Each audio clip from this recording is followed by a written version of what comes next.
Welcome back, fellow coders. Jared O'Leary here with BootUp. This video, I'm going to show you how to fix a bug in our Beatbox Machine project. So you may have noticed if you press the arrow keys or any of your keys really quickly, like this, between the left and up, see how it's switching to the blank backdrop while I'm just constantly going like this and drumming with my fingers? I don't want it to do that. I want to make it so that the pictures stay up and doesn't switch to the blank backdrop until I stop pressing one of the keys. So the reason why it's doing that is because when I press the up arrow and then quickly press the left arrow, it's actually running both of these codes at the same time. So watch. See how these are both highlighted yellow at the same time?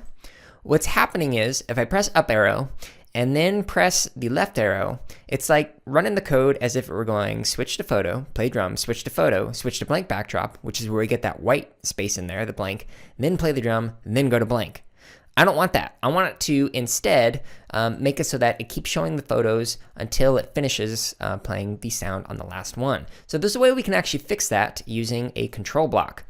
So we're going to actually stop the other scripts in this sprite, or in this case in the stage, and we're going to do that every time we press one of the keys. So if we put this right here at the very top, what's going to happen is if I press the up arrow and it starts going through this, as soon as I press this other one, it's going to prevent it from playing this blank, or showing this blank backdrop, and instead only gonna run this code right here. So now when I switch between the left and the up arrow,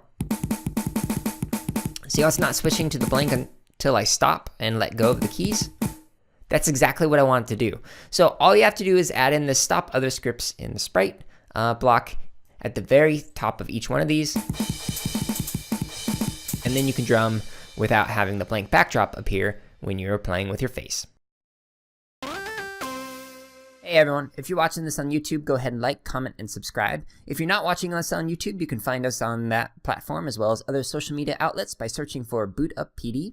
And if you're looking for more free lessons, projects, and resources for teachers and students, visit us at bootuppd.org, where you can also learn about our high-quality professional development.